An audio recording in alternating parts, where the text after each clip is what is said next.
حج کے سفر میں اگر شوہر ساتھ ہو تو نفقہ لازم ہے۔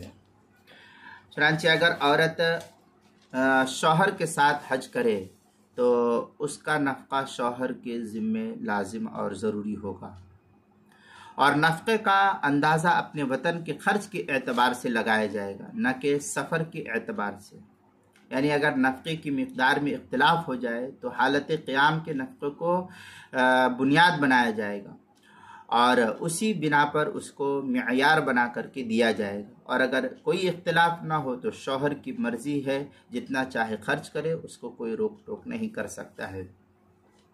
چنانچہ فتویٰ ہند کے اندر ہے وَأَمَّا إِذَا حَجَّ الزَّوْجُ مَعَهَا فَلَهَا النَّفَقَةُ إِجْمَاعًا وَتَجِبُ عَلَيْهِ نَفَقَةُ الْحَضْرِ دُونَ السَّفَرِ۔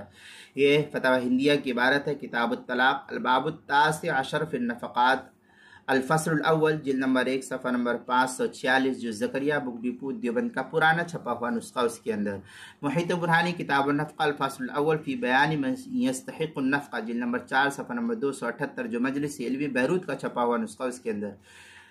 فتاوی شامی کے اندر ہے وَلَوْ مَعَهُ فَعَلَيْهِ نَفَقَةُ الْحَضْرِ خَاصَّةٌ لَا نَفَقَةُ السَّفَرِ وَالْقُرَى۔ اس طریقے کی عبارت جو ہے در مختار شامی کتاب الطلاق باب النفقہ، جلد نمبر 5، صفحہ نمبر 290، جو زکریا بک ڈپو دیوبند کا ہندی نسخہ اس کے اندر، کتاب جو کراچی کا چھپا ہوا نسخہ ہے فتاوی شامی کا، اس کی تیسری جلد صفحہ 575، کتاب المسائل 5ویں جلد صفحہ 463 پر بھی اس کو نقل کیا گیا ہے۔